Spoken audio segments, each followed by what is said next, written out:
Maël Baudet pour Mon Quotidien. Vous allez réaliser un certain nombre d'expériences scientifiques à bord de l'ISS. Quelle est celle qui vous passionne le plus ? Les mini-cerveaux. Alors c'est difficile de choisir parce qu'il y a effectivement 232 expériences, donc il y en a des américaines, des russes, des japonaises.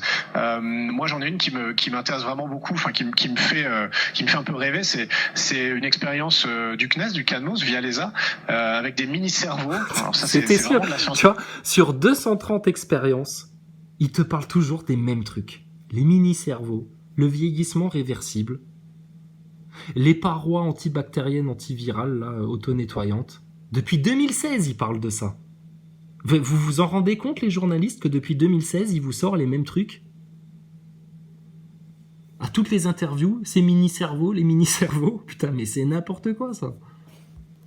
Fiction, qui seront à bord. Bon, et donc, quand il va faire ces études là, de biologiste là, dans des boîtes de pétri avec des mini-cerveaux, etc., faut faire ça, normalement, dans un environnement totalement stérile.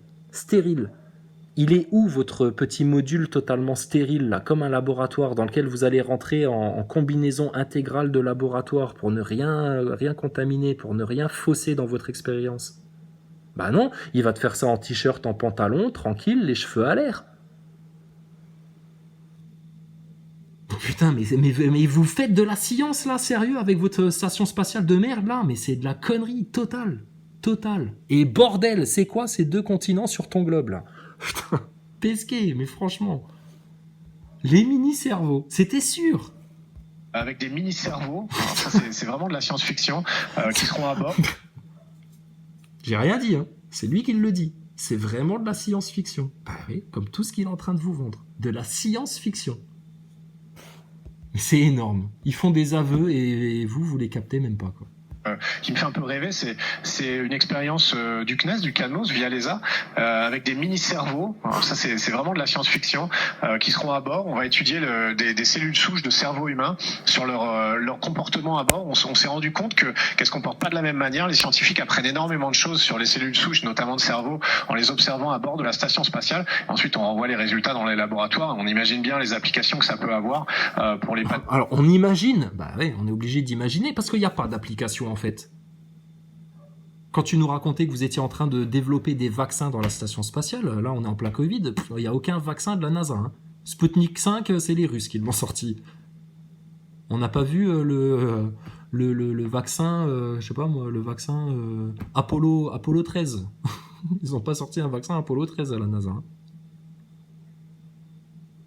Donc on imagine les applications ? Bah ouais, ça fait depuis 2016 que vous nous en parlez de tout ça. Il y a quoi comme application ? Rien. Quand on a des gens dans les commentaires, là, des NASA boys, abrutis de la masse, là, qui se croient malins en plus, hein, qui viennent te dire « Ouais, mais c'est quand même grâce au spatial que vous pouvez communiquer par Internet. » Mais pardon ? Mais tu connais rien à rien, toi. Va te renseigner. Toutes les télécommunications, là, sur Terre, ça passe par des câbles en fibre optique sous-marins. Ça fait des dizaines et des dizaines d'années que ça se passe comme ça. 98,5%. Et le reste, c'est de l'onde. C'est des transmissions, des fréquences, etc., des ondes radio. Donc tes satellites, ils sont où là-dedans, là, dans cette histoire-là ? Nulle part. Les mini-cerveaux. Biologie cérébrale ou pour plein de traitements médicaux. Donc ça, j'ai hâte de jouer un peu au savant fou avec mes mini... J'ai hâte de jouer au savant fou. Putain, mais tu te rends compte de ce que tu racontes ? Donc t'es en train de jouer en fait dans la station. C'est fun, comme le disaient tes collègues hier, c'est fun. Vous faites pas de la science, vous faites du fun. Et tu joues au savant fou. Ouais, tu vas tellement jouer au savant fou que quand tu vas faire tes expérimentations, tu n'auras même pas un cabinet stérile, une combinaison stérile, intégrale. Que dalle. Vous n'êtes pas dans des conditions de laboratoire du tout. Médicaux. Donc ça, j'ai hâte de jouer un peu au savant fou avec mes mini-cerveaux à bord de la station spatiale. J'enverrai des photos. Mais il y en a plein qui sont intéressantes. On a aussi un blob qui est plutôt une expérience éducation du CNES, mais qui va être aussi fascinante parce qu'un blob, moi, ça me fait plutôt penser à un film d'horreur des années 90 ou 80. Ça me rajeunit pas. Ouais, mais ça, il vous dit ça parce que là, il est en train de parler à un public qu'il cherche à garder bien abruti, bien ignorant, sauf que le blob, pour tous ceux qui s'intéressent, qui sont un peu curieux en science, ils connaissent, ils savent, hein, moitié végétal, tiers végétal, tiers champignon, tiers animal, un truc trop bizarre. Et t'as besoin d'être dans l'espace pour étudier ça ? Que dalle. Mais on va avoir cet organisme à bord de la station spatiale, donc on espère que tout va bien se passer, mais encore une fois, je vous tiendrai informé. Oh, mais il est trop gentil, ce Thomas Pesquet qui nous tient informés, qui a que ça à foutre. Pourquoi? Qu'est-ce qui va se passer avec ton blob? Comme dans les films d'horreur, vous avez peur que il se disperse, etc. Il va t'attaquer, tu vas devenir complètement taré, tu vas commettre un crime dans la station spatiale. Et puis là, il y aura des histoires de juridiction, pardon. Donc oui, il a commis son crime dans le module russe, donc c'est la juridiction russe qui doit s'en occuper. Enfin, tout ce blabla là qu'on a eu autour de ce délire là, je sais plus qui a sorti une vidéo pour dire oui, alors que se passerait-il si Thomas Pesquet commettait un crime dans la station ISS? Mais vous n'avez pas d'autres questions plus intelligentes, plus factuelles, plus terre à terre, plus objectives à vous poser, sérieux?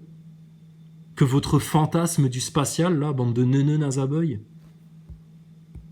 Très rapidement, une toute dernière question. Bonjour Thomas, Guillaume Langin pour Ciel et Espace. Bravo pour cette arrivée réussie, on vous sent très heureux et ça fait plaisir à voir. Ma question est la suivante. À votre arrivée à bord de l'ISS en 2016, deux taïkonautes vous avez souhaité une bonne mission depuis leur laboratoire Tiangong. En juin prochain, un nouvel équipage de taïkonautes doit gagner la nouvelle station spatiale chinoise. Dans la tradition des vols habités, comme accomplissement pour l'humanité entière, est-ce qu'un échange... T'as vu? Au début de l'interview, il n'y a aucun décalage, rien du tout. Et là, maintenant, il le joue, le décalage. Thomas, franchement. T'appelles pas ça vraiment prendre les gens pour des cons, là? entre ISS et la station chinoise est d'ores et déjà envisagé, ce qui vous permettra en plus de mettre en pratique votre mandarin.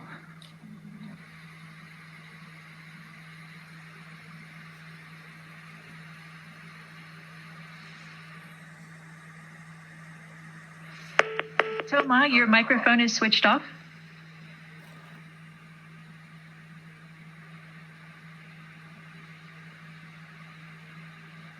Thomas, we do not copy your microphone. Please continue on Space to Ground 2. Ah, c'est bien fait, hein. Ils font même des problèmes techniques, dis donc. Question, en fait, on a panne de pile à bord de la station spatiale et de sa caméra et du micro.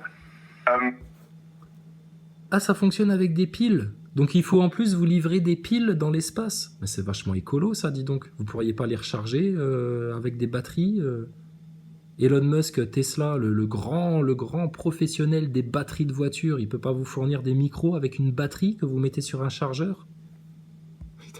Non, pas de question sur la coopération. On a débuté une coopération avec eux. Ça n'a pas mené à bout parce qu'il faut une volonté politique maintenant à haut niveau des deux côtés. Et on attend un petit peu un feu vert, mais nous on est prêts, hein, on est prêts à débuter une coopération. Pour l'instant, nos amis chinois ne font pas partie du programme de la station spatiale, mais à l'avenir, on sait que tout est possible. Hein, pour les missions vers Mars, il faudra une volonté internationale. On aura besoin de tout le monde, je pense. On a des projets super intéressants en Inde, en Chine.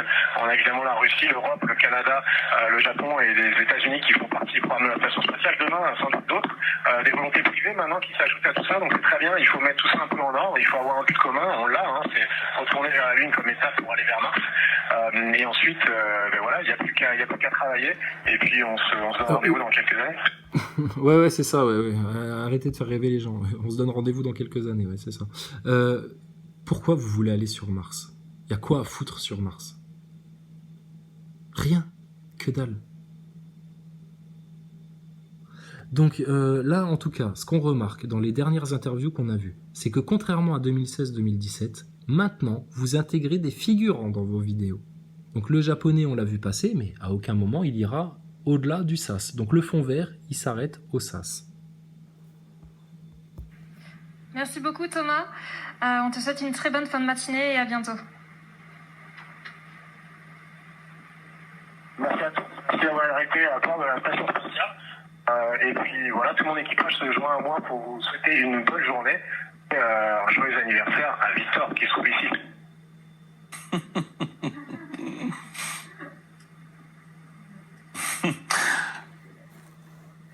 Station, this is Houston ATR. Thomas Pesquet. Thomas Pesquet, la plus grosse fraude de France. Enfin bon, bref. Donc, écoutez, demandez-lui de faire un salto. Dites-lui, Thomas, t'es en impesanteur, vas-y, lâche tout là. Fais-nous une vrille, un salto, tourne sur toi-même là. Comme en avion 0G, fais-le. Il sera incapable. Thomas, va jusqu'au fond du décor là, tout au fond. Disparaît dans le sas qui est derrière là. et reviens. Fais-nous cette démonstration-là. Et Thomas, vous faites caca dans des sacs plastiques? Sans en mettre à côté, en impesanteur? Comment vous faites ça? Et Thomas, les WC du Crew Dragon, comment ils s'utilisent précisément? Il est où le rideau? Et Thomas, la courbure à 400 km d'altitude, c'est normal ça? Donc, écoutez, amusez-vous bien avec votre astronaute, hein. Et pour nous, c'est du tout vu. Ah, salut, t'es là, toi? Oui, lui aussi. Alors aussi, Macron, il est au courant de l'arnaque, hein. Il est parfaitement au courant de cette arnaque de la station ISS, hein. Il fait partie des quelques hauts initiés de la franc-maçonnerie qui est parfaitement au courant de cette arnaque-là. Maintenant, les journalistes, faites votre boulot, punaise. Parce que là, vous êtes en train de vendre la plus grosse fake news de l'humanité à tous les enfants de France. C'est une honte.